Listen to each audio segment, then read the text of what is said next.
the station that's on your side. News 12, First at 4 continues. You are taking a look at drone footage right over SRP Park, which will soon be filled with fans, food, baseball, all the things we have missed for nearly 2 years. Green Jackets baseball will finally be back. We're going to tell you what to expect this season from the new Braves affiliates coming up. But first, we are tracking the possibility of some severe storms tomorrow. You're tracking them this afternoon. What can we expect, Anthony? Yeah, so this is going to come in a couple rounds of rain, guys. Starting off in the morning, the chance for some more showers, not necessarily thunderstorms. That is going to be coming as we go through the afternoon, as well as through portions of the evening. So let's break this down as far as the timing out there. Again, we do have the first alert weather day for the entire CSRA for tomorrow. As we go through the afternoon, that's when we're going to notice the chance for more of those significant storms as the cold front side of this system does move through anywhere between about 5 to about 9 p.m. So getting ready for dinner, this is when you can expect the chance for those storms to start, then ending for some of our southeastern counties as we get closer to about 9 o'clock. So here's the current outlook from the Storm Prediction Center. A majority of us are in that level 2 slight risk, with Emmanuel County, southern portions of Emmanuel County being in that enhanced risk. The greatest risk overall being those gusty winds. We could see winds gusting to about 60 miles per hour, but we can't rule out the chance for a few isolated tornadoes, some large hail, and even some localized flash flooding.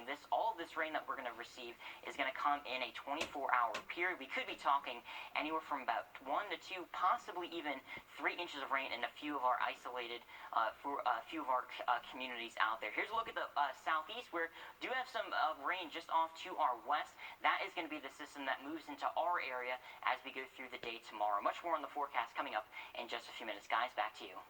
Well, baseball is almost back. SRP Park hasn't had a Green Jackets game in nearly 2 whole years. Hard to believe. I know, right? But good news. Tickets do go on sale starting Monday. Nick Proto is live at SRP Park to break down what fans can expect in their return to Green Jackets baseball. Nick, what have you heard so far?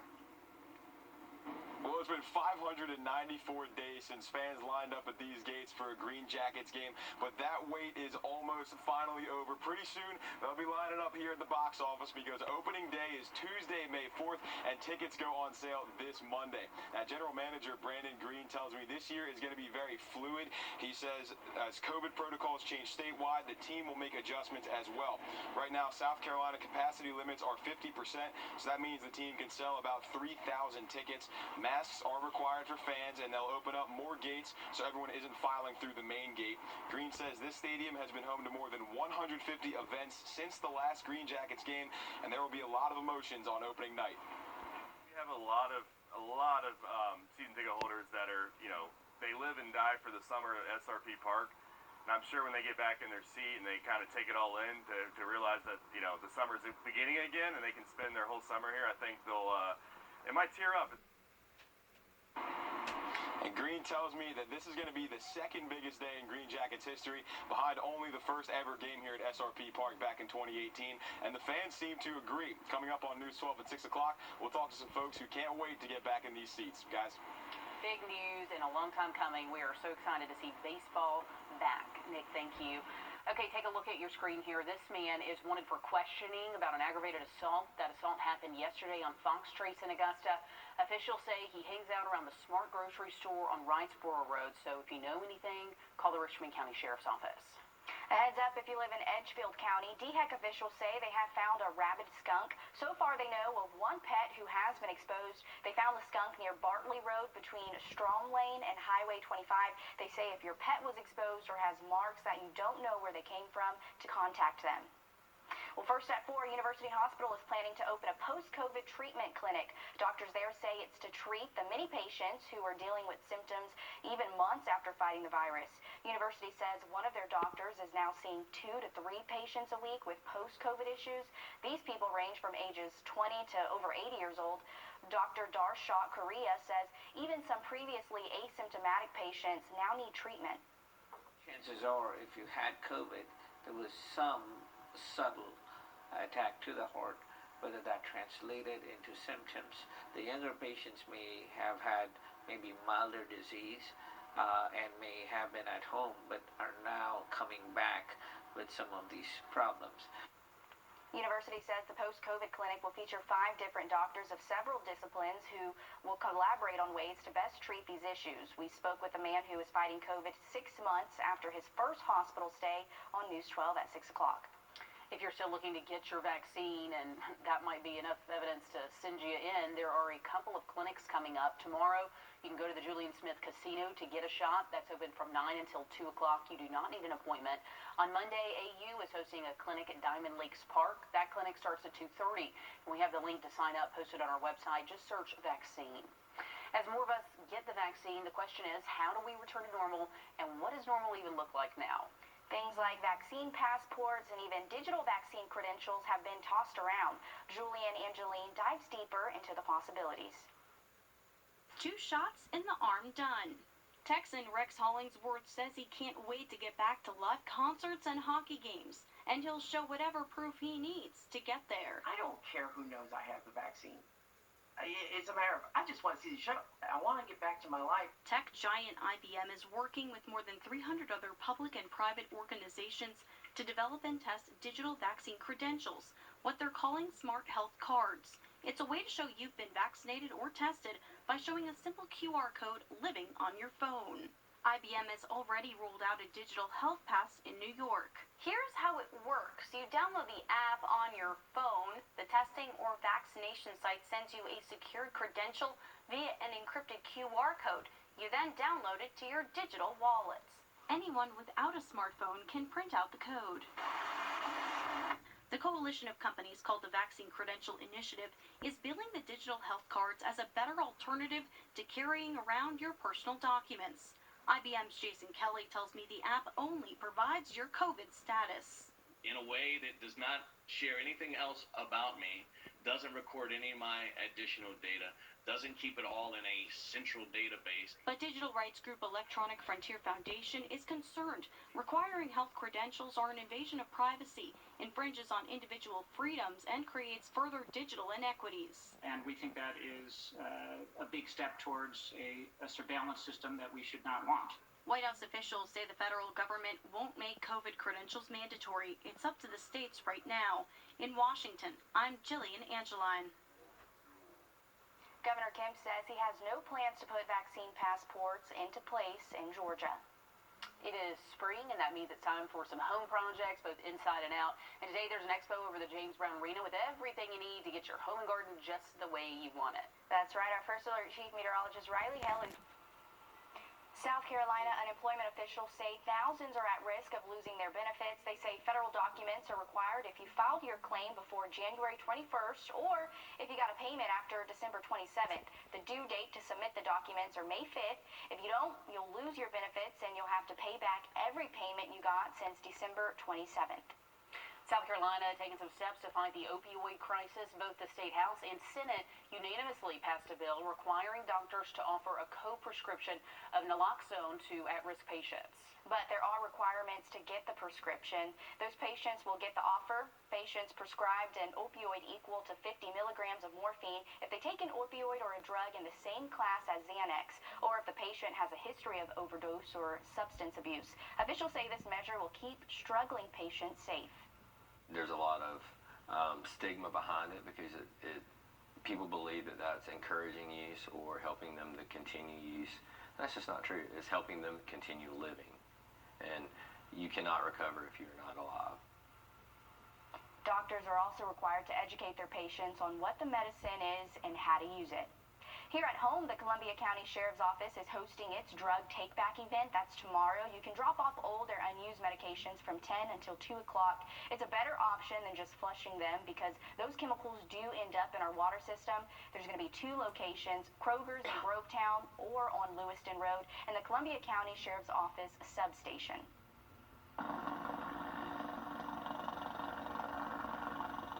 Well, you're looking at a chopper making a landing, a scene from the spy thriller Agent Game being filmed in Columbia County just hours ago. It's the same film we caught Mel Gibson shooting in downtown Augusta. Crews were working all day as they tried to wrap up filming. But coming up at 6 o'clock, we're going to hear from the crew on what fans can expect in that movie coming up. Coming up, a Myrtle Beach woman opens her front door to not someone she was expecting. A monkey attack and 8 rabies shots later, she is telling her crazy story. We've got that coming up after the break. We're going to be talking about the chance for some strong. Come on in to Davis Appliance and Furniture, where you can find the best deals in town. It's tax time, so when that refund comes in, it's the perfect time to get the furniture you've always wanted. For the brands you trust at the lowest prices, visit us at Davis Appliance and Furniture. I'm Mike Costello of the Mike Costello Law Firm. Come on in to Davis Appliance and Furniture, where you can find the best deals in town. It's tax time, so when that refund comes in, it's the perfect time to get the furniture you've always wanted. For the brands you trust at the lowest prices, visit us at Davis Appliance and Furniture. A monkey attack with Tiger King connections. Just when you thought 2020 was over, 2021 is back with a vengeance. But a 74-year-old Myrtle Beach woman who lives about a mile away from Tiger King star Doc Annell's zoo says she was attacked by one of his monkeys. She says she's used to hearing the animals, but she never expected to open her front door and see one. I know. Can you only imagine seeing that, trying to just go to the grocery store or something at your door? Now she's left wondering how it even all happened. Zach Wilcox tells us how. We hear the lions and the tigers all the time, you know, because my house backs up to it. So we hear them all the time. But I never thought I'd walk out and see one sitting on my deck. Shirley Smothers lives less than a mile away from the Myrtle Beach Safari in Socastee. Although the roars of tigers never surprised her anymore, coming face to face with a monkey certainly wasn't anything she was expecting. It was like crazy looking at me, you know what I mean? It had its teeth all showing. Shirley says her dog was barking, so she went to see what was going on her patio. When she opened the door, she found the monkey sitting on her railing. I mean, he was huge. He had to be at least 2 feet tall. Shirley says the monkey lunged at her and started scratching, so she threw up her left arm and it bit her before running away.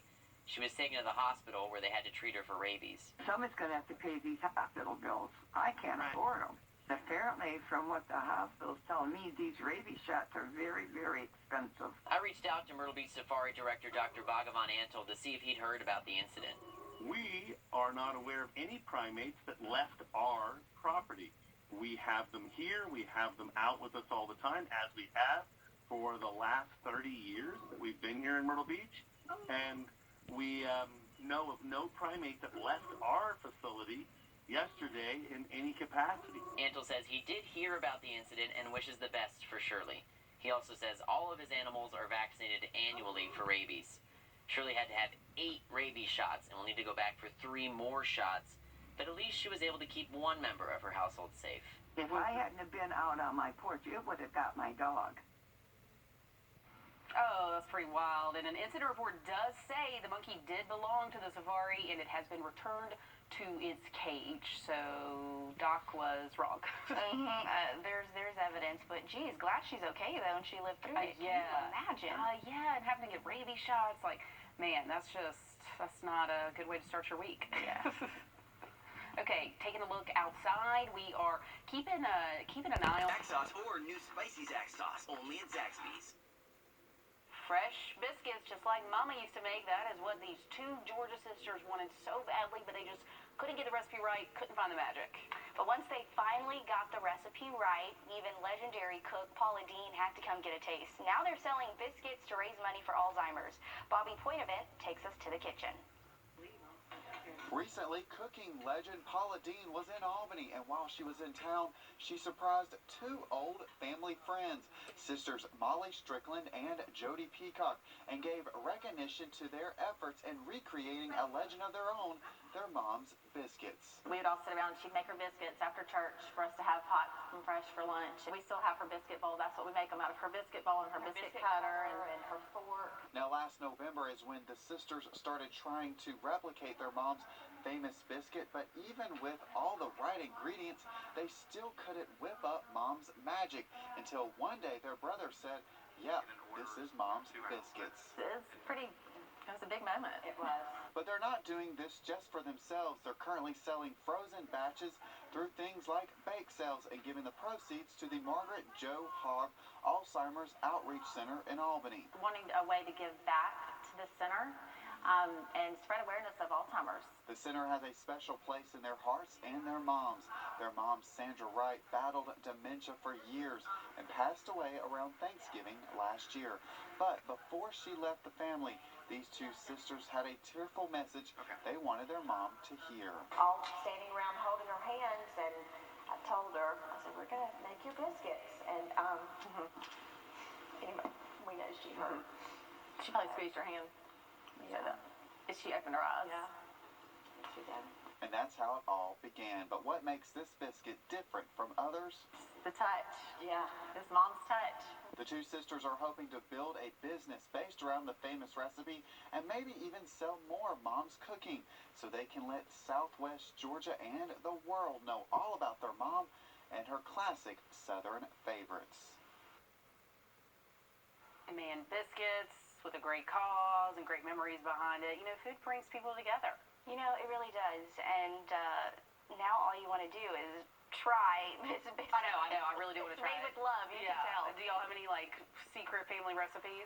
No, not that I can think of. Now, maybe certain recipes, as far as, like, if you're making this, How you you have make to it. do it this way. Yeah, totally. Do you? Yeah, we have, like, this barbecue sauce that it's, like, a big deal, you know. My mom has to, like, transcribe it secretly. It's, like, this whole thing. So Okay, well, Laura's bringing the barbecue I'll bring the sauce, barbecue sauce in sometimes. we'll let y'all know when we try this out. Yes. Anthony? All right, guys, as we head